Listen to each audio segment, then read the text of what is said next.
ठीक है, तो I hope that is clear to everybody. अब एक काम करते हैं, जल्दी समराइज कर लेते हैं। ठीक है, what did I just say? I said whenever you are dealing with a uniform shell और स्फीयर, ठीक है, उसके पूरे के पूरे मास को, the entire mass can be assumed और suppose to be concentrated at the centre. पूरे के पूरे मास को सेंटर में कॉन्सेंट्रेटेड मान लो। Whenever you are calculating gravitational force, gravitational acceleration, gravitational field, gravitational potential और ग्रेविटेशनल पोटेंशियल, ठीक है, ये सब कैलकुलेट करते दौरान, ठीक है, अगर कभी भी आपके सामने शेल आ जाए, यूनिफॉर्म शेल या यूनिफॉर्म स्फीयर आता है, तो उसके पूरे के पूरे मास को हम सेंटर में कॉन्सेंट्रेटेड मान लेते हैं। बिकॉज ये जो हमारा फॉर्मूला है, gravitational force is equal to gravitational constant mass of the first body mass of the second body divided by square of the distance between them. This is actually applicable for point size masses और not for the distributed mass system. ठीक है, तो फिर हम पूरे के पूरे मास को सेंटर में एज्यूम कर लेते हैं। ठीक है, अब देखो एक और चीज़ मुझे आपको समझानी है, which is what how do you calculate the gravitational force between let's say एक पॉइंट मास है और एक यूनिफॉर्मली यूनिफॉर्म रॉड दे रखे हैं। How do you do that? ठीक है, तो let me try and explain it to you. ठीक है, मैं पूरा डेरिवेशन ऑल्दो करके लाई हूँ। ठीक है, so I can just quickly explain it to you with the derivation and then if you want we can solve some question as well. देखो पूरा डेरिवेशन, देखो डेरिवेशन बहुत सिंपल है। ठीक है, तो एग्जाम्पल लेट्स से ये मेरा पॉइंट साइज मास है। ठीक है, तो पॉइंट साइज मास है m1। ठीक है, और ये मेरे पास यूनिफॉर्म रॉड है। ठीक है, जिसका मास है कैपिटल M और लेंथ है इस पूरे रॉड की L। L is the length of the rod, M is the mass of the rod. ठीक है, अब मुझे अगर इन दोनों के बीच में ग्रेविटेशनल फोर्स निकालना है, तो how do and both of these let's say are at a distance of x। ठीक है, x का डिस्टेंस है दोनों के बीच में। How do think will I calculate the distance between them? For example let's say uniformly uniform rod है, यानी मास uniformly distributed है। फॉर एग्जाम्पल अब मुझे अगर इनके बीच में अगर मुझे ग्रेविटेशनल फोर्स निकालना है, तो मैं एक सिंगल स्टेप में नहीं निकाल सकती। क्योंकि आप देखो, अगर मैं इस पर्टिकुलर पोर्शन की बात करूँ, इतने से मास की बात करूँ, ये m1 मास से, ठीक है, लेट्स से x की डिस्टेंस की दूरी पे, लेट्स से r1 मान लो, r1 की डिस्टेंस की दूरी पे। लेकिन अगर मैं इस पर्टिकुलर मास की बात करूँ, ये वाला यहाँ जो मास प्रेजेंट है, ये इस m1 मास से r2 डिस्टेंस की दूरी पे है। यहाँ पे जो मास प्रेजेंट है, ये m1 मास से r3 डिस्टेंस की दूरी पे। तो क्लियरली देखो कि जैसे जैसे डिस्टेंस चेंज हो जाएगा, ग्रेविटेशनल फोर्स की वैल्यू भी चेंज हो जाएगी। यानी ग्रेविटेशनल फोर्स में सिंगल फॉर्मूला अप्लाई करके तो नहीं निकाल सकते। ठीक है, तो बिकॉज यहाँ से देखो, ये जो छोटा सा dm मास है, ये अगर r1 के डिस्टेंस पे है m1 से, ठीक है, तो यहाँ पे ग्रेविटेशनल फोर्स की वैल्यू अलग आएगी। इस वाले dm मास, ठीक है, which is eight a distance of r2 from m1, ठीक है, यहाँ पे ग्रेविटेशनल फोर्स की वैल्यू अलग आएगी। तो यहाँ पे मैं क्या करूँगी, छोटी छोटी ग्रेविटेशनल फोर्स को ऐड करते जाऊँगी, ताकि summation of this gravitational forces and this मैं छोटी छोटी फोर्सेज को ऐड करते जाती हूँ। That is nothing but integration. ठीक है, तो मैं इंटीग्रेशन करूँगी। ठीक है, तो इंटीग्रेशन में फॉर्मूला क्या आ जाएगा? इंटीग्रेशन में मैं करूँगी ग्रेविटेशनल फोर्स को gravitational constant mass of the first body which is m1, ठीक है, और मास ऑफ द सेकंड बॉडी में, सेकंड बॉडी में छोटे छोटे मासेस कंसिडर करें। ये छोटा सा dm मास, फिर इसके बाद ये छोटा dm मास, फिर ये छोटा dm मास, फिर ये छोटा dm मास। तो gravitational constant mass of the first body, ठीक है, रॉड में छोटे छोटे dm mass divided by square of the distance between them, r square. ठीक है, अब देखो, अब मुझे अगर इसे सॉल्व करना है, तो जो भी कांस्टेंट्स है उसे मैं क्या करूँगी, इंटीग्रल साइन के बाहर ले आऊँगी। देखो, ग्रेविटेशनल कांस्टेंट है, मास of the first body constant है। ठीक है, dm मास, ये छोटे छोटे dm मास वेरी कर रहे हैं। तो ग्रेविटेशनल कांस्टेंट m1 को मैं ग्रेविटेशन मतलब ये इंटीग्रेशन के साइन से बाहर ले, तो मेरे पास क्या बचा है, dm अपॉन r स्क्वायर। यानी अब मैं 1/r स्क्वायर का इंटीग्रेशन कर रही हूँ dm के साथ। तो अगर मैं इसके साथ कर रही हूँ, तो मुझे इसके टर्म्स में लिखना पड़ेगा ये। तो यहाँ पे मैं क्या करा दूँगी, यहाँ पे मैं लीनियर मास डेंसिटी का कॉन्सेप्ट लगा दूँगी। क्या लगा दूँगी? लीनियर मास डेंसिटी का कॉन्सेप्ट। ठीक है, लीनियर मास डेंसिटी जिसे मैं लैम्डा से डिनोट करती हूँ। ठीक है, which is nothing but mass पे यूनिट लेंथ, यानी कितना मास प्रेजेंट है कितनी लेंथ में, राइट। तो छोटे छोटे डी, ठीक है, तो मास पे यूनिट लेंथ होता है। ठीक है, इसको मैं लैम्डा को मास पे यूनिट लेंथ, या फिर मैं इसे ऐसे भी तो लिख सकती हूँ, छोटा सा dm मास प्रेजेंट है इस dr की लेंथ में। ठीक है, छोटा सा dm mass is distributed in dr length, तो मास पे यूनिट लेंथ। ठीक है, तो अब मैं dm को क्या लिख सकती हूँ, dm को मैं लिख सकती हूँ ml इंटू dr। ठीक है, तो मैं dm की जगह ml इंटू dr भी लिख सकती हूँ। तो मैंने ml इंटू dr लिख दिया।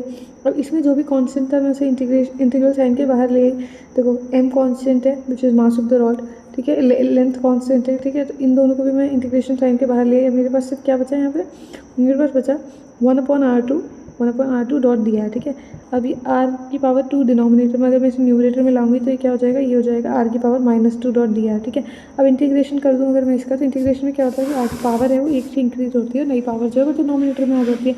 ठीक है, -2 + 1, तो इतना हो गया -1। ठीक है, -1 ये जो नई पावर है डिनोमिनेटर में भी आ जाएगी। ठीक है, अब मैं क्या करूँगी, मैं लिमिट सब्स्टिट्यूट करूँगी। dr यानी बेसिकली ये लेंथ वेरी कर रही है, राइट। बेसिकली जिसके आगे d लगता है वही तो वेरिएबल है। यहाँ पे वेरिएबल क्या है, यहाँ पे वेरिएबल है लेंथ, राइट। तो लेंथ कहाँ से कहाँ वेरी कर रही है, लेंथ जो है वो m1 मास से x की डिस्टेंस की दूरी से लेके x + l की डिस्टेंस की दूरी तक है। ठीक है, ये जो है मास है, ये जो डी एम मास है, ये m1 मास से x डिस्टेंस की दूरी से लेके, ये x हो गया, रॉड की लेंथ कितनी थी l, तो ये पूरा डिस्टेंस कितना हो गया x प्लस एल। तो ये जो m1 मास है, ये जो इस रॉड है, इससे x मास की दूरी से लेके x प्लस एल मास तक की दूरी तक डिस्ट्रीब्यूटेड है, राइट। तो इसकी लोअर लिमिट हो गई x, अपर लिमिट हो गई x plus L. And you know if you substitute the values, if you substitute the values, this is actually what you get. If you do the maths here, okay, which is very simple, this is what you get. Now if you actually observe a pattern here, क्या आया मेरे पास यहाँ पे जब मैं final answer निकाला, तो मेरे पास ये जो डिस्टेंस का स्क्वायर है, gravitational constant is equal to mass of the first body, mass of the second body, mass of the first body rod का mass, mass of the second body which m1 mass divide by square of the distance between them. But यहाँ पे distance क्या था, यहाँ distance इन्हें लिया है x और x प्लस एल। अब इससे मैं ये पॉइंट लिखवाना चाहूँगी, ठीक है। So kindly make a note of it. Whenever you comparing the gravitational force which exist between a point size body, एक पॉइंट साइज बॉडी और एक यूनिफॉर्म रॉड के बीच में जब भी मैं ग्रेविटेशनल फोर्स निकाल रही हूँ, राइट, ठीक है, तो याद रखना मैं इसे कैसे लिखूँगी। ग्रेविटेशनल फोर्स का फॉर्मूला क्या हो जाएगा, ठीक है। लेट्स से ये पॉइंटेड मास की वैल्यू है m1 और ये जो रॉड है इसका वैल्यू है m2 एंड इसका लेंथ है l, ठीक है। सो अगर इस केस में मैं इन दोनों के बीच में ग्रेविटेशनल फोर्स निकाल रही हूँ, तो मेरा जो फॉर्मूला हो जाएगा that will be gravitational constant mass of the first body which is m1, mass of the second body which is m2 divide by square of the distance between them. और square of the which distance, कौन सा distance लूँगी, तो x into x plus L आया था, यानी जो सबसे लीस्ट डिस्टेंस है m1 मास और रॉड के बीच में, और जो सबसे मैक्सिमम डिस्टेंस है m1 मास और रॉड के बीच में। सो ठीक है, what do you take the least distance which is x and then you take the maximum distance, ठीक है, then you take the maximum distance which is x plus L. So gravitational constant क्या हो जाएगा, g m1 m2 divided by r least, मतलब least distance into most distance, ठीक है। That's how you get the answer, ठीक है। यहाँ पे भी आप एक्चुअली मैं डिराइव करके यही शो करना चाह रही थी। यहाँ पे बच्चा कंफ्यूज होगा कि हम डिस्टेंस क्या ले, बिकॉज डिस्टेंस देखो जैसे जैसे मास चेंज होता जा रहा है डिस्टेंस तो वेरी करता जा रहा है। तो हम इंटीग्रेशन से इवेंचुअली जब सॉल्व करके निकालते हैं, वी सी कि x और x प्लस एल आया है डिनोमिनेटर में, यानी x was the least distance from m1 and x plus L was the maximum distance, ठीक है। तो ट्रिक क्या हो गई, जब भी हम रॉड और पॉइंट मास को कंपेयर कर रहे हैं, तो उसमें जब भी हमें डिस्टेंस लिखना हो तो you write the least distance and then you write the most distance. I hope that is clear to everybody, ठीक है। Let's move on to the next concept and let's try understand this. अब देखो ये वाला concept is very important. अब देखो ये वाला क्वेश्चन क्या कहेगा, लेट्स से मेरे पास एक m मास है, ठीक है। इसे लेट्स से मैंने दो मासेस में डिवाइड कर दिया, m1 and m2, and both of these masses are let's say separated by a distance r। Now what should be m1 and m2 such that the force between m1 and m2 is maximum, right. मेरे पास basically capital M mass था, मैंने फिर दो small masses में divide कर दिया, m1 और m2, ठीक है। और ये एक लेट्स से एक दूसरे से r के डिस्टेंस पे प्रेजेंट है। अब मैं m1 और m2 को किस में तोड़ूँ, मतलब m1 और m2 कितने होने चाहिए, what should be m1 and m2 such that इनके बीच में जो ग्रेविटेशनल फोर्स होना वो मैक्सिमम हो, ठीक है। तो अब देखो इसको कैसे सॉल्व करेंगे। इसको सॉल्व करने से पहले ना एक काम करते हैं, मैं एक एनालॉजी की मदद से आपको इसका कॉन्सेप्ट एक्सप्लेन करने की कोशिश करती हूँ। Late me just try and do that, ठीक है। लेट्स से जस्ट अ मोमेंट, ओके। अब लेट्स से मेरे पास ना लेट्स से 8 kg मास है, 8 kg मास है। अब इसे ना मैं अलग अलग तरीके से तोड़ सकती हूँ। मैं इसे 7 kg प्लस 1 kg में भी तोड़ सकती हूँ, ठीक है। मैं इसे 6 kg प्लस 2 kg में भी तोड़ सकती हूँ। मैं इसे 5 kg प्लस 3 kg में भी तोड़ सकती हूँ, और मैं इसे 4 kg प्लस 4 kg में भी तोड़ सकती हूँ, ठीक है।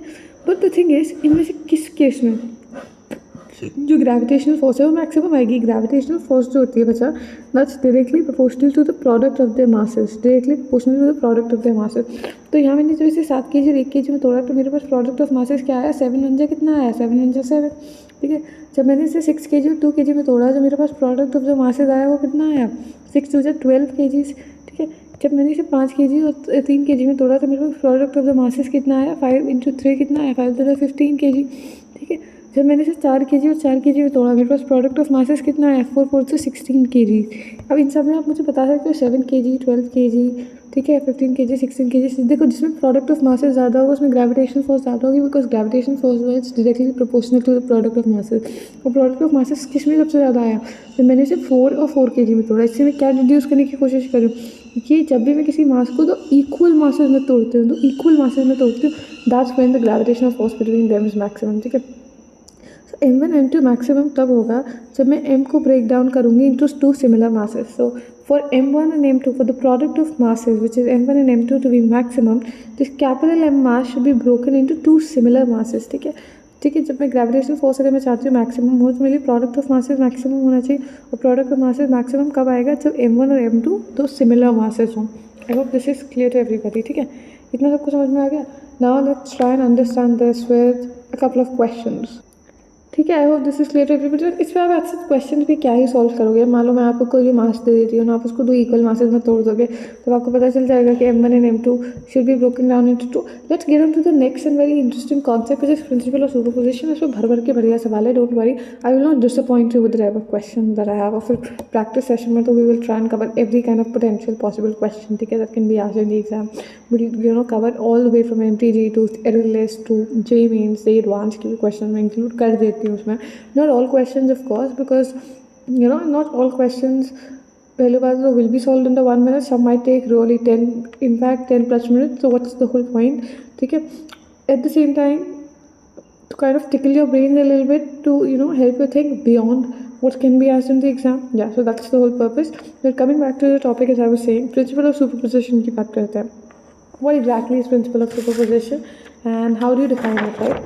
तो आप मुझे principle of superposition को define करना हो तो let's say मेरे पास ये एक m मास है, ठीक है, मेरे पास ये एक m मास है, ठीक है, और ये मेरे पास m1 मास है, ये मेरे पास m2 मास है, और ये m3 मास है। जैसे m1 mass is eight a distance of r1 from m मास, जो m2 मास है r2 के डिस्टेंस पे, और जो m3 मास है r3 के डिस्टेंस पे है, ठीक है।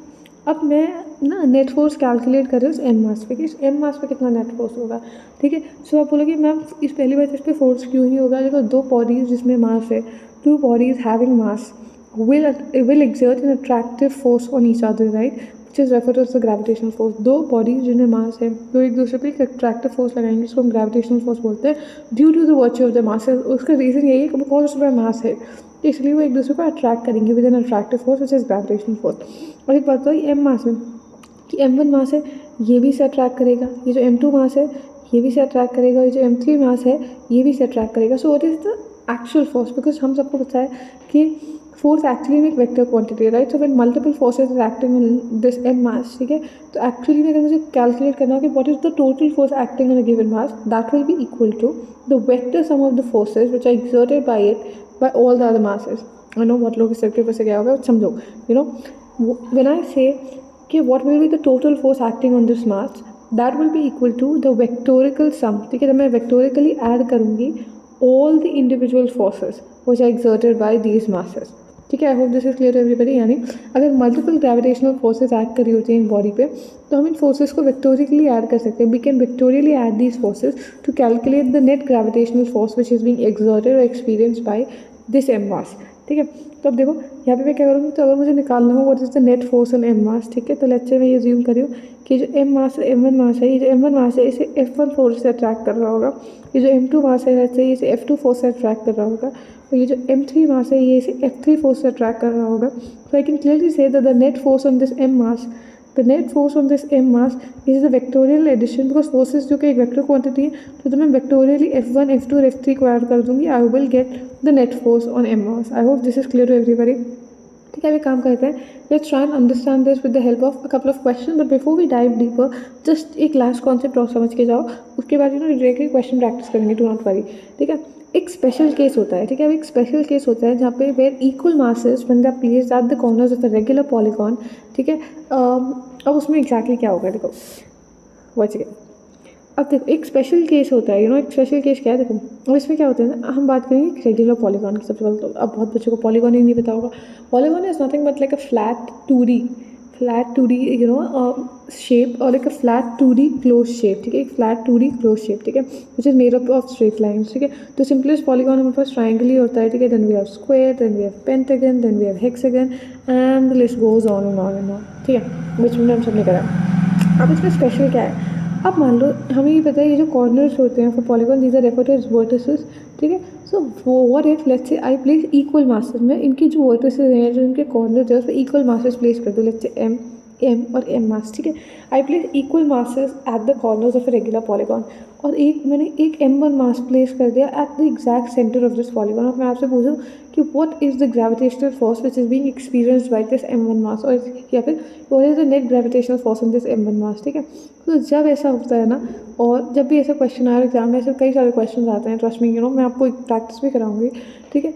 इस केस में जो नेट ग्रेविटेशनल फोर्स होगी ना on the body which has been placed at the centre of the polygon, उस पर जो नेट ग्रेविटेशनल फोर्स होता है वो जीरो होता है। कब?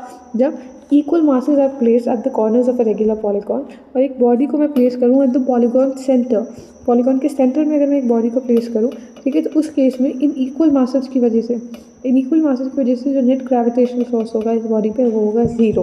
The net gravitational force in the body will be zero. ठीक है, अब देखो इसके पीछे का लॉजिक ऑल्दो है, इसका लॉजिक है इसके पीछे का कि बहुत अगर आप ध्यान से समझने की कोशिश करो, लेट्स से अगर मैं स्क्वायर की मदद से आपको समझाऊँ, ठीक है, with the help of this diagram itself. जैसे for example let's say square है, ठीक है, अब मैं बोल रही हूँ कि इस पर नेट फोर्स कैलकुलेट करो कितना होगा, जो कि जीरो आएगा। वो क्यों आएगा जीरो? लेते मैं इस m1 मास की बात कर रही हूँ, ठीक है, ये डिस्टेंस लेते l मान लो और ये l मान लो, ठीक है, ये l, ठीक है, तो ये लेंथ भी l, ये लेंथ भी l, all the four sides of square are equal. ठीक है, तो अगर मैं m1 मास की बात करूँ, ठीक है, तो अगर मुझे I want to calculate the force exerted on m1 due to m mass, ठीक है, तो ये ग्रेविटेशन फोर्स इस डायरेक्शन में लगाएगा, तो ग्रेविटेशनल फोर्स कितना लगेगा? Gravitational constant mass of the first body divide मतलब into mass of the second body divide by square of the distance between them. Let's say इनके बीच का जो डिस्टेंस है मैं भी x अज्यूम कर ले रही हूँ, तो x का स्क्वायर, ठीक है, ठीक है, ये जो है ये भी x अज्यूम कर ले रही हूँ, ये भी x अज्यूम कर ले रही हूँ, ये भी x अज्यूम कर ले रही हूँ, तो डिस्टेंस इक्वल हुआ। ऐसे ही gravitational force exerted by this m mass on m1 mass is gravitational constant mass of the first body mass of the second body divided by square of the distance between them, तो x का square. ठीक है, ऐसे इस m मास की वजह से इस m1 मास पे कितना ग्रेविटेशनल फोर्स एक्सर्ट होगा? Gravitational constant mass of the first body mass of the second body divided by square of the distance between them. और लास्ट वाले इस m मास की वजह से भी ग्रेविटेशनल मतलब इस m1 मास पे कितना ग्रेविटेशनल फोर्स एक्सर्ट होगा? Gravitational constant mass of the first body mass of the second body divide by square of the distance between them. अब अगर आप देखो कि मेरे पास ultimately g m1 m x square आ रहा है, राइट, तो आप यहाँ पे अगर देखोगे तो ये जो फोर्सेज हैं एग्जैक्ट ऑपोजिट डायरेक्शन में है। अगर मैं फॉर एग्जांपल लेट्स से इस फोर्स की बात करूँ, if I talk about this particular force in this particular force, ठीक है, ये वाला जो m मास है ये इस m1 मास को अपनी तरफ अट्रैक्ट करेगा because it's an attractive force. ये वाला जो m मास है इस m1 मास को अपनी तरफ अट्रैक्ट करेगा।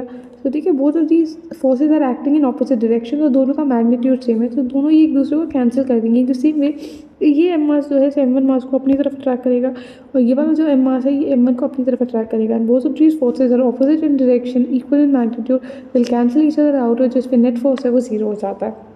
I hope now you understood the reason why it is the way it is. ऐसे ही आप किसी भी रेगुलर पॉलीगॉन में लगाओ, चाहे आप पेंटागन में लगा के देख लो, चाहे हेक्सागन में लगा के देख लो, the net force on the centre will be zero. I hope that is clear. ये एक काम करते हैं, let me open a blank slide and let me make you solve some questions. Just a moment everybody, just a moment. So let me choose blank slide. कुछ questions कराते हैं आपको, ठीक है, to kind of help you understand the concepts better. Okay, so pens up everybody. ठीक है, एक काम करते हैं, इसको समझने की कोशिश करते हैं। let's say let me open it up. Okay, for example let's say मेरे पास ये रहा एक पॉलीगॉन, एक रेगुलर पॉलीगॉन, ठीक है, let me draw a square, ठीक है, और यहाँ पे मेरे लिए इक्वल मासेस प्लेस कर रहे हैं, placing equal masses. Just a moment everybody, give me a moment to frame beautiful slides to help you understand the beautiful concepts. ठीक है, let's say okay, let me just increase the thickness a little bit, 1 second, there you go. ठीक है, so let's say यहाँ पे मैंने equal masses, ये equal m masses place कर रही हूँ एंड या ये है मेरे पास m mass. Just a moment everybody, जैसे ये है मेरे पास m मास, ये भी है m मास, ये है मेरे पास m मास, ये है मेरे पास m मास। ठीक है, and this is a regular polygon, एक स्क्वायर है, ठीक है, तो स्क्वायर की सारी साइड्स की लेंथ l ही होगी, तो मैं सिर्फ एक साइड की लेंथ शो कर देती हूँ विच इज़ दिस l। ठीक है, और मैं अगर आपसे बोलती हूँ कि calculate the net gravitational force which is being experienced bye, let's say calculate the net gravitational force which is being experienced bye, let's say this mass, ये वाला जो m मास है। सो ठीक है, write down the question everybody. ठीक है, सो okay, now the question is right here on your screens and let's just solve it together. ठीक है, तो एक काम करते हो, first let me just quickly decrease, 1 second, what just happened? Okay, there you go. ठीक है, अब एक काम करते हैं, इस क्वेश्चन को आराम से सॉल्व करते हैं, let's try find the answer to it. कि मैं काम करती हूँ, थोड़ा सा और जूम इन कर देती हूँ तो help you understand this better. तो लेट्स से अगर मैं इस मास की बात करूँ, देखिए इस मास की वजह से लेट्स से इसको कितना ग्रेविटेशनल फोर्स एक्सपीरियंस हो रहा है। तो लेट्स से अगर मैं इस मास की वजह से बात करूँ तो ये इसे इस डायरेक्शन में अट्रैक्ट करेगा। ठीक है, gravitational force due to this incircle mass will be gravitational constant mass of the first body mass of the second body divide by square of the distance between them. ये length l है तो l का square, right. अब मान लो मैं जी, ठीक है, इसको ऐसे भी लिख सकती हूँ जी एम का स्क्वायर एल का स्क्वायर। लेट्स से इस पूरे को मैं एफ मान लेती हूँ, इस पूरे को मैं एफ अज्यूम कर लेती हूँ, right. So the force due to this mass on M mass, ये एफ है, एफ फोर्स है, ठीक है। अब what is the force which is due to this particular mass, वो इस डायरेक्शन में होगी तो वो होगी gravitational constant, mass of the first body mass of the second body divided by square of the distance between them. तो again this is nothing but ji M square by L square, ठीक है। G M square by L square, this is nothing but F, ये कितना F यानी gravitational force कितना है, F gravitational force है। I hope that is clear to everybody. F मान दिया मैंने से, ठीक है, ये भी एफ हो गई, ये भी एफ हो गई। No what is the force which is being exerted due to this particular mass, ये भी अपनी तरफ एक अट्रैक्टिव फोर्स लगा रहा होगा। तो अगर इस मास की वजह से बात करूँ तो इस मास की वजह से कितना आएगा, ठीक है, एक बार मैं लिखती भी जाती हूँ so that you don't get confuse. इसकी वजह से कितना मास आया, इसकी वजह से आया gravitational constant mass of the first body mass of the second body divided by square of the distance between them, ठीक है। तो इसको मैंने पूरे को अज्यूम कर लिया एफ, ठीक है। इसकी वजह से जो ग्रेविटेशनल फोर्स आया which was in this particular direction, ठीक है, इसको मैंने कितना अज्यूम कर लिया, 1 second everybody, just moment, okay. इसकी वजह से ग्रेविटेशनल फोर्स इस पर्टिकुलर डायरेक्शन में आया, राइट, 1 सेकेंड, इसकी वजह से ग्रेविटेशनल फोर्स इस पर्टिकुलर डायरेक्शन में आया। इस एम मास की वजह से जो ग्रेविटेशनल फोर्स होगा वो इस पर्टिकुलर डायरेक्शन में आएगा, जो कि कितना होगा, जो कि होगा gravitational constant mass of the first body mass of the second body divided by square of the distance between them. तो इसको भी अगेन मैं एफ अज्यूम कर ले रही हूँ, राइट। अब now I want to calculate the mass on this due to this particular mass, ठीक है। तो अब ये किस डायरेक्शन में होगा, ऑफकोर्स जो ग्रेविटेशनल फोर्स है सेंट्रल फोर्स है, टैक्स अलोंग अ सेंटर, राइट। तो ये अपनी इस तरीके से, this is the line, 1 second, this is the line which is joining the centre of the two masses, right. So इसमें जो ग्रेविटेशनल फोर्स होगा वो किस डायरेक्शन में एक्ट करेगा, the gravitational force here will act in this particular direction, right. तो इस particular direction में इसे अट्रैक्ट करेगी। तो इस केस में ग्रेविटेशनल फोर्स की वैल्यू कितनी आ जाएगी, gravitational constant mass of the first body mass of the second body divided by square of the distance between them. And what is the distance between them, अब अच्छा होता है ना, don't you think एक right angle triangle बन गया, this is right angle triangle, right. If you clearly see, ये अगर L है और ये अगर L है, if the base and hypotenuse are equal to each other, no sorry, if the base and perpendicular are equal to each other, hypotenuse क्या होता है, under root 2 times the base, right. Under root 2 times the base जो कि L ही है, ठीक है, under root 2L आ जाएगी, ठीक है। तो square of the distance between them, gravitational constant mass of the first body mass of the second body divide by square of the distance between them. तो कितना हो जाएगा, अंडर रूट 2L का square, जो कि इवेंचुअली अगर मैं देखूँ तो gravitational constant mass of the first body मतलब GM का स्क्वायर 2 बाय L का स्क्वायर, ठीक है। तो ये GM square upon L square this can be written as F, तो ये F/2 हो जाएगा। Now if I want to solve it further, अगर हम इसे और आगे सॉल्व करें, जो कि ऑफकोर्स करेंगे, only then will get and understand the whole point of the question, ठीक है। तो अगर इस केस में अगर बच्चा बात करें तो if you like carefully look at this particular M mass, ठीक है। अगर हम एम मास को ध्यान से देखें और एम मास को ऑफकोर्स ऑब्जर्व भी कर रहे हैं, ठीक है, which is why I am drawing it multiple times, just a moment, okay. For example let's say ये है, ओके, 1 सेकेंड एवरीबॉडी, ठीक है, इसी वाले मास की बात करी जा रही है, राइट, ठीक है। तो अब इस केस में लेट्स टॉक अबाउट इट। तो क्या क्या फोर्सेस, क्या क्या नेट फोर्सेस लगे हैं, would love to ask all of you. देखो इस पर्टिकुलर डायरेक्शन, इस पर्टिकुलर मास की बात की जा रही है, एम मास है, right. This is the M mass, don't get confuse, this is the M mass, this is the M mass that you are talking about, ठीक है। तो इसमें कौन कौन सी नेट फोर्सेस लग रही हैं अगर आप मुझे बताओ। तो देखो एक एफ का फोर्स इस डायरेक्शन में लग रहा है, एक एफ का फोर्स इस डायरेक्शन में लग रहा है, और एक F/2 का फोर्स जो है, एक F/2 का फोर्स जो है वो इस डायरेक्शन में लग रहा है, राइट। तो what are the forces which are acting on this, एक है हमारे पास F का फोर्स इस डायरेक्शन में, एक है F का फोर्स इस डायरेक्शन में, एक है F/2 का फोर्स इस पर्टिकुलर डायरेक्शन में, ठीक है। तो देखो अब इसको सॉल्व करते हैं। देखो when two forces which are equal in magnitude, मतलब two forces even two vectors which are equal in magnitude which are at an angle of 90 degree, तो जो रिजल्टेंट वेक्टर आएगा वो क्या हो जाएगा, √2 टाइम्स F। रिजल्टेंट वेक्टर क्या हो जाएगा, √2 टाइम्स दैट वेक्टर, राइट। तो इन दोनों का ये देखो, ये एक वेक्टर है इसका मैग्नीट्यूड है F, ये दूसरा वेक्टर है, both are at an angle of 90 degree. तो जो रिजल्टेंट वेक्टर होगा वो इनके बीच से बनेगा और वो होगा √2 टाइम्स F, ठीक है। तो रिजल्टेंट वेक्टर एक क्या हो गया इनका, इनका जो रिजल्टेंट वेक्टर फॉर्म हुआ था √2 टाइम्स F, ठीक है। उसके अलावा अभी भी हमारे पास ये वाला वेक्टर तो बच्चा ये, this is F/2 F/2 F/2 ये F/2, ठीक है। तो ये है मेरे पास दो vectors, both of these vectors parallel to one another, mean in the same direction. तो मैं डायरेक्टली वेक्टोरियली ऐड कर सकती हूँ। तो वेक्टोरियली ऐड करके बच्चा मेरे पास जो रिजल्टेंट वेक्टर आएगा वो भी इसी डायरेक्शन में आएगा। So the resultant vector will be f/2 plus √2 times f/2 plus √2 times f। अब बचा इसमें मैं क्या करूँगी, इसमें मैं f कॉमन ले लूँगी, मैं f कॉमन ले लूँगी तो f कॉमन लेके मेरे पास क्या आ जाएगा 1/2 प्लस √2 1/2 प्लस √2 राइट, यही आ गया। अब f तो मैंने अज्यूम किया था right, to simplify the calculation. Question में तो ऐसे f नहीं दे रखा था, तो अब मैं f को ओपन करके लिख दूँगी। f की जो मैंने वैल्यू अज्यूम की थी वो f को सब्स्टिट्यूट कर दूँगी इसमें, जो f की वैल्यू मैंने अज्यूम की थी वो सब्स्टिट्यूट कर दो इस इक्वेशन में। कितना हो जाएगा gm² अपॉन l², ठीक है, 1/2 plus √2। I hope this is clear to everybody, and this is actually the net gravitational force which is being experienced by this m mass, which is gm² upon l² 1/2 plus √2। I hope this is clear to everybody. ठीक है, do you want to solve another question similar to this?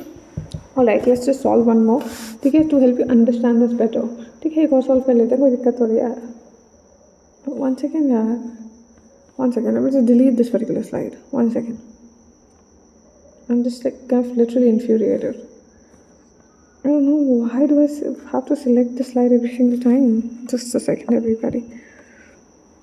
Alright, there you go। ठीक है, तो अभी काम करते हैं, अब एक और एग्जाम्पल की मदद से let's try and understand this better। Let's say let's say if I take a triangle this time, shall I? बना तो सकते हैं। Alright, let's go for a triangle then। Let's say here's a triangle that you can see। Let me make sure that this is an equilateral. This looks like an equilateral triangle। Alright, ठीक है, so this is a triangle right on your screen everybody। ठीक है, अभी काम करते हैं। m mass की bodies को प्लेस करते हैं। Equal masses are being placed at the corners of a regular polygon। ठीक है, और ये एक equilateral triangle है, just for your kind information। This is an equilateral triangle, right? So this is 60 degrees, ठीक है, this is 60 degrees, this is 60 degrees, ठीक है, डिग्री यार, डिग्री ये symbol, you get the gist right? This is degrees, one second, I know the pen really acts weird sometimes, I wonder, ठीक है, but you get the gist of it right? अब मैं अगर आपसे पूछूँ, and let's say for equilateral triangles, so equal sides and equal angles, right? So अगर side की बात करूँ तो ये भी L लेंथ है, ये भी L लेंथ है, ये भी L लेंथ है। Let's say if I want to ask you to calculate, ठीक है, and help me understand the mass or the gravitational force, let's say, which is experienced by this particular mass, ठीक है, तो अब आप मुझे बताओ, ठीक है, help me introduce कि what is the actual gravitational force which is being experienced this। So I would want all of you to tell me that what is the net gravitational force which is being experienced by this m mass। ठीक है, तीनों masses को constant ले लो, ये भी m mass है, ये भी m mass है, ये भी m mass है, तीनों के तीनों masses सेम है राइट। तो अब क्या करेंगे, ठीक है, I hope you understood the question. ठीक है, सो आई होप क्वेश्चन तो आपको समझ ही आ गया होगा, what is the net gravitational force which is acting on this mass. ठीक है, let's just try and solve it together. ठीक है, ग्रेविटेशनल फोर्स इस पे किस किस की वजह से लगेगा, इस पे जो ग्रेविटेशनल फोर्स है किस किस रीजन्स की वजह से लगेगा, वो इस एम मास की वजह से लगेगा, इस एम मास की वजह से लगेगा। ठीक है, तो अब देखिए इस एम मास की वजह से ऑफकोर्स ये वाला जो एम मास है ये इसे अपनी तरफ अट्रैक्ट करेगा right, because gravitational force at the end of the day it's an attractive force. तो इस मास की वजह से ग्रेविटेशनल फोर्स जो लगेगा that will be in this particular direction. Just a moment everybody. ठीक है, इस मास की वजह से ग्रेविटेशनल फोर्स होगा वो इस पर्टिकुलर डायरेक्शन में होगा। So let's just calculate the gravitational force here. Let's just calculate it. Gravitational force is किसमें जाएगा, gravitational constant mass of the first body mass of the second body divided by square of the distance between them which is L square right। so अब ये जो है g m square upon L square, let's say इसको मैं f मान लेती हूँ, let's say इसको मैं f मान लेती हूँ just for the easy understanding of the just for the easy calculation and eventually at the end we'll substitute it back। ठीक है, ये L हो गया। अगर मैं मान इस m मास की वजह से कितना ग्रेविटेशनल फोर्स एक्सर्ट हुआ, तो ये m मास अब इसको अपनी तरफ खींचेगा राइट, तो इसकी वजह से जो ग्रेविटेशनल फोर्स की वैल्यू है वो है gravitational constant mass of the first body mass of the second body divided by square of the distance between them. Distance है एल, एल का स्क्वायर। ठीक है, तो इस G M square upon L square को मैं कितना मान लो अगेन एफ राइट, और इन दोनों की ठीक है अब दिस इज क्लियर एवरीबॉडी। तो अगर अब मुझे निकालना हो the resultant the resultant force, so I will just quickly do it right in front of you, one second. तो अगर मान लो जिससे मेरे पास एम मास है और मुझे इसमें कैलकुलेट करना है what is the actual net force being experienced by this M mass, what will you tell me, what do you think is the net force। ठीक है, तो मेरे पास दो इक्वल फोर्सेस हैं। ठीक है, एक एफ फोर्स इस डायरेक्शन में लग रही है और एक एफ फोर्स इस डायरेक्शन में लग रही है बच्चा राइट। एक एफ फोर्स इस डायरेक्शन में लग रही है, एक एफ फोर्स इस डायरेक्शन में लग रही है। अगर आप दोनों को ध्यान से देखो both these forces are actually at an angle of 60 degree. They are at an angle of 60 degree. दोनों 60 degree का angle बना रहे हैं एक दूसरे से, right? So they're actually at an angle of 60 degree. So let's just put the triangular law of vector addition. अब मान लो किसी मान लो भूल गए हो बच्चे, because बच्चे भूल सकते हैं हमारे, you know, they can do anything.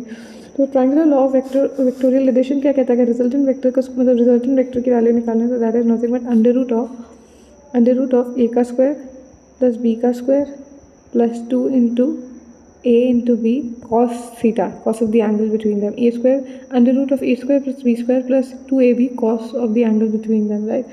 तो बस सब्सटीट्यूट करो. हम यहाँ पे अगर मुझे नेट ग्रेविटेशनल फोर्स निकालना है तो नेट ग्रेविटेशनल फोर्स क्या देगा, a का स्क्वायर, a क्या है f, ठीक है, तो f का स्क्वायर प्लस b क्या है, b भी f ही है, ठीक है, f का square plus 2 times f into F square cos of the angle between them. Cos of the angle कितना है 60 degree.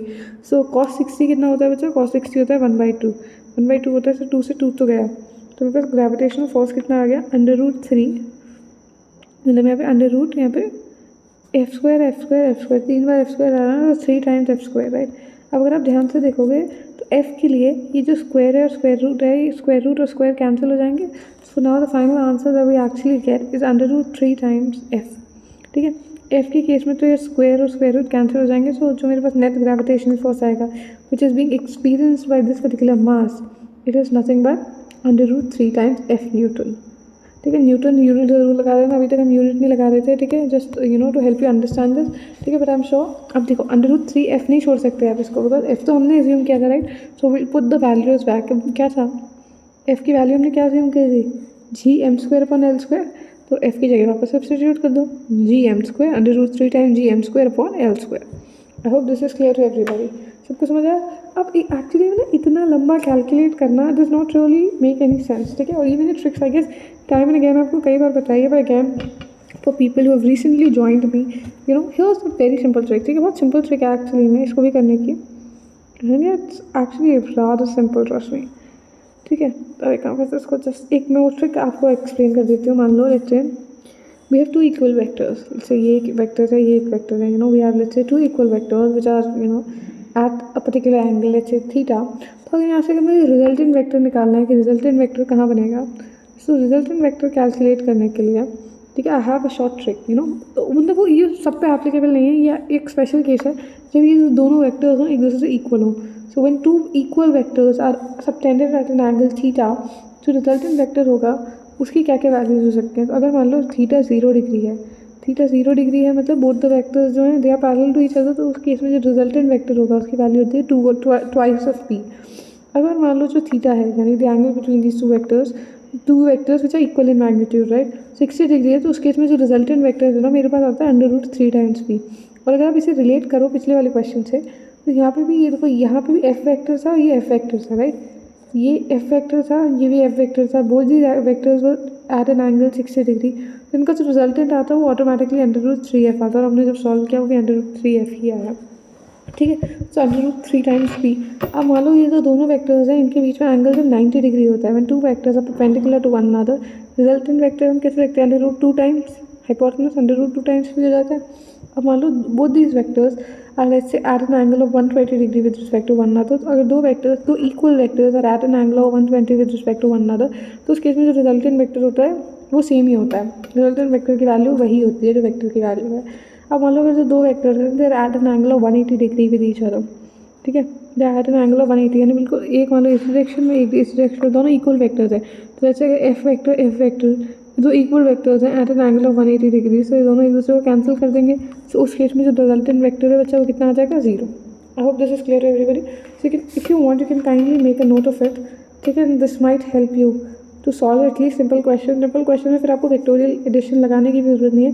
You have to just think about it once and you will be good to go. ठीक है, so I'm leaving it as it is. I'm not deleting this particular slide. ठीक है, 1 second. If you want, you can refer to it after the lecture. Okay, I hope this is clear to everybody. Now let's move on to the next slide.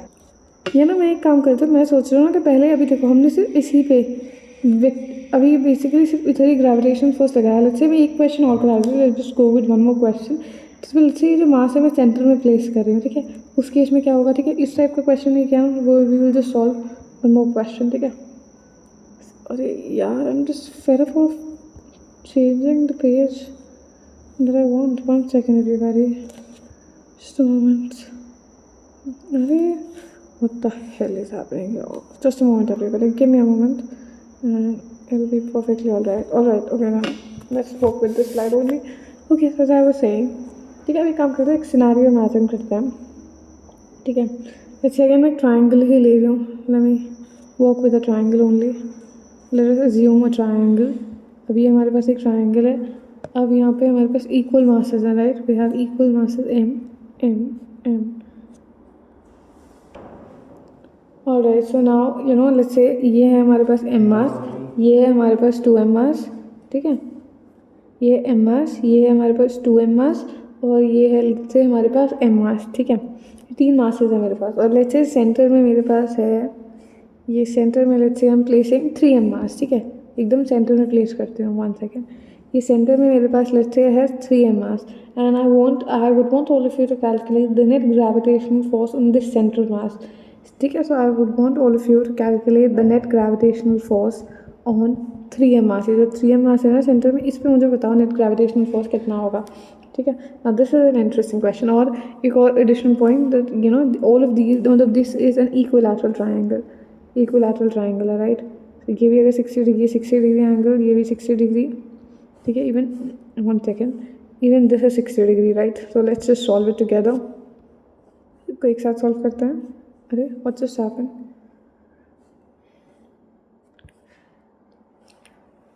Okay, let's just solve it together. ठीक है, अब for example let's से अगर मैं इस particular mass की वजह से बात करूँ, इस पर्टिकुलर मास की वजह से कितना मास होगा, तो पहले बात तो मैं डिस्टेंस निकालूंगी. अगर ये इक्विलैटरल ट्रायंगल है तो तीनों साइड की साइड लेंथ है l. ठीक है, तो ये साइड लेंथ भी l है, ये साइड लेंथ भी l है, ये साइड लेंथ भी l है. Now if I want to calculate the gravitational force because of this particular m mass, ठीक है, तो मुझे निकालना पड़ेगा ग्रेविटेशन को. क्या वैल्यू होगी आप बताओ मुझे. Gravitational constant, mass of the first body, mass of the second body divided by square of the distance between them. अब इनके बीच का ये डिस्टेंस ये है, ये डिस्टेंस की वैल्यू नहीं पता. अब देखो, ऑल्दो ये तीनों डिस्टेंस जो होंगे, ये वाले जो तीनों डिस्टेंस ये आपस में बराबर होंगे, बट हमें इसकी वैल्यू तो पता नहीं है ना. तो एक काम करते हैं, इसकी वैल्यू निकालते हैं. और क्या करेंगे, इसकी वैल्यू निकालते हैं. Let's just do that. ठीक है, लेट्स से इसको हमने ये ट्राइंगल को यहाँ ड्रॉ कर लिया, और लेट्स से ये सेंटर था, राइट? सेंटर में हमारे पास ये था. ठीक है, इसको थोड़ा सा छोटा ड्रॉ कर लूँ. 1 सेकेंड. सेंटर में लेट्स से हमारे पास ये था. अब मैं अगर मान लो इस वाले डिस्टेंस को कैलकुलेट करना चाहूँ, so how will I calculate? So I want to let's say calculate this particular distance. ठीक है, या ये वाला डिस्टेंस या ये वाला डिस्टेंस, जो कि तीनों बराबर होंगे, तो मैं इसे कैसे कैलकुलेट करूँगी? ठीक है, it's relatively simple. All you have to do is just be little patient and you will be good to go, trust me. ठीक है, फॉर एग्जाम्पल अब देखो इसको कैसे करेंगे. मान लो मेरे पास ये जो पूरा लेंथ है ये l है. ये जो पूरा लेंथ है अगर आप देखोगे, या फिर ये वाला जो पूरा लेंथ है, ये वाला पूरा लेंथ है, ये l लेंथ है. ठीक है, तो अगर ये पूरा l लेंथ है तो ये आधा कितना होगा, l/2 होगा. कितना होगा, l/2 होगा. ठीक है, so let me just right it down for all of you. अगर ये पूरा l है तो ये आधा लेंथ कितना होगा, l/2 होगा. ठीक है, अब मुझे कौन सा डिस्टेंस निकालना है? मुझे ये वाला डिस्टेंस है, ये वाला डिस्टेंस है, ये वाला डिस्टेंस निकालना है. तो इस डिस्टेंस को अच्छे मैं x एज्यूम कर रही हूँ. ठीक है, और इन दोनों के बीच में जो एंगल है देखो, एकदम सेंटर से पास किया है ना मैंने इस लाइन को. तो अगर ये पूरा 60 डिग्री था तो ये आधा कितना हो जाएगा, 30 डिग्री. तो let's say this is 30 degree. तो अब मुझे बस क्या है, मेरे पास बेस है, हाइपोटेनस है, कॉस लगा दो और इस इस x की वैल्यू पता कर लो. तो इस केस में x की वैल्यू बचा क्या आएगी, x की वैल्यू आएगी cos 30 डिग्री. cos 30 डिग्री कितना होता है, cos 30 डिग्री होता है बेस अपॉन हाइपोटेनस. तो बेस है अपना l/2, बेस कितना है l/2, और हाइपोटेनस कितना है x, राइट? सो अब ठीक है, अब cos 30 की वैल्यू पुट करो. cos 30 क्या होता है, √3/2. cos 30 is √3/2 divided by is equal to l/2x. ठीक है, तो 2 से 2 कट गया, x यहाँ पे आ गया. x is equal to l/√3. x is equal to l/√3. तो x की वैल्यू हमारे पास आ गई. लो, ये जो x है, ये जो हम निकाल रहे थे, l/√3 आ गई. ठीक है, so let me just right it down separately. ये जो x की वैल्यू है, x is nothing but l/√3. ठीक है, तो आप बस सॉल्व कर दो. आप क्या सॉल्व करना, फॉर एग्जाम्पल इस वाले मास की वजह से बात करूँ, ठीक है, या इन जनरल तीनों मासेस की वजह से. ठीक है, नहीं क्योंकि मासेस भी सॉल्व करेंगे. हाँ, तो नहीं सेम नहीं आएगा, डोंट वरी. ये वाले जो m मास है, अगर इसकी वजह से मुझे अगर ग्रेविटेशनल कांस्टेंट निकालना हो, so I will do it right here. Gravitational constant, mass of the first body, mass of the second body, right? So mass of the first body, mass of the second body divided by square of the distance between them. इनके बीच का जो distance है, ये जो x है, कितना है, l/√3. सो l/√3 का स्क्वायर.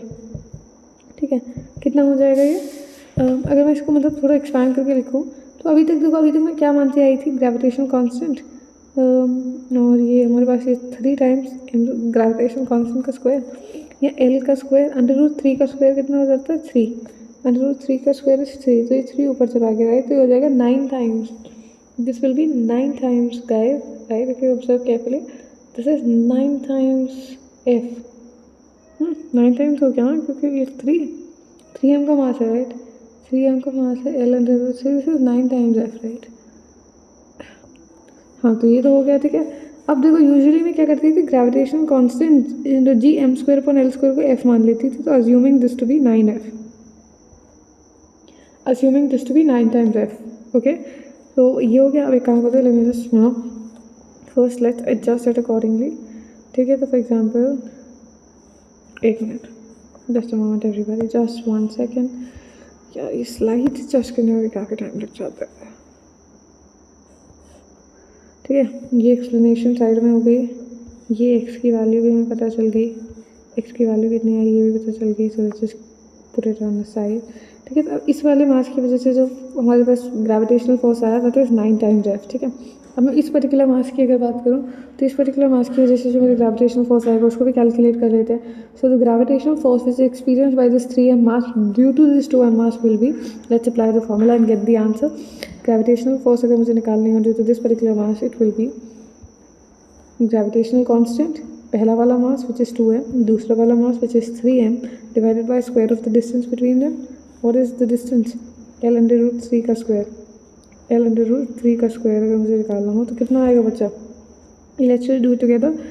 तो 2 3 ज़ा 6, 2 3 ज़ा 6 राइट, 2 3 ज़ा 6 हो गया, ओके 2 3 ज़ा 6, और ये gm का स्क्वायर डिवाइड बाय l का स्क्वायर, √3 का स्क्वायर कितना हो जाएगा 3 या 3 ऊपर आ जाएगा, 3 6 ज़ा 18, 3 6 ज़ा 18 हो जाएगा right. So this will be 18 times, this will be 18 times F, because इसको G M square upon L को तो मैंने एफ माना था right, so this is 18 times of F, ये 18f हो जाएगा राइट। सो ओके ये 18f हो गया, late me just put it here, ठीक है ये हो गया। अब ये थर्ड वाला मास है, इसकी वजह से और कैलकुलेट कर लो, ठीक है। The gravitational force which is experience by 3m due to this m mass, ठीक है। तो अब ये इसको कैलकुलेट करेंगे तो कितना आ जाएगा मेरे पास, ग्रेविटेशनल कांस्टेंट पहले वाला मास कितना है m मास, दूसरा वाला मास 3m divided by square of the distance between them, square of the distance, इनके बीच का डिस्टेंस है L√3, L√3 का स्क्वायर, ठीक है। सो 3 gravitational constant m square upon l square, √3 ऊपर जाएगा तो 3 3 से 9 हो जाता है, तो 9 हो गया। और ये gravitational constant m square upon l square कितना f अज्यूम कर लिया, तो ये again this is 9 times f, this is 9 times f right. तो if you calculate this, if you calculate this, ठीक है, तो इसको कैलकुलेट कर लो, नेट फोर्स कितना आया, लेट्स से ये मेरे पास m मास है, ये मेरे पास कितना है m मास है, मतलब 3m मास है, सॉरी, ये मेरे पास जो सेंटर में प्लेस है this is 3m mass, 3m मास पे देखो क्या क्या फोर्सेज लग रहे हैं, एक अपवर्ड डायरेक्शन में लग रहा है, 1 सेकेंड, एक फोर्स अपवर्ड डायरेक्शन में लग रहा है ये वाला, ठीक है, ये वाला जो अपवर्ड डायरेक्शन में लग रहा है इसका मैग्नीट्यूड कितना है 9f, ठीक है। तो ये 9f के मैग्नीट्यूड का अपवर्ड डायरेक्शन में लग रहा है, फिर एक इस पर्टिकुलर डायरेक्शन में लग रहा है, इस पर्टिकुलर डायरेक्शन में जो कि कितना है उसका मैग्नीट्यूड है 18 times F, this is 18 times F, ठीक है। और इस पर्टिकुलर डायरेक्शन में लग रहा है, ठीक है, this is again how much 9 times F, 9f का, ठीक है। अब मुझे बताओ इसका नेट फोर्स जो होगा वो कितना लग रहा होगा, the net force is what I want to know, ठीक है। तो इसकी नेट फोर्स की अगर मैं बात करूँ तो नेट फोर्स निकाल लो यार, ईजी ही होगा, तो ईजी ही है।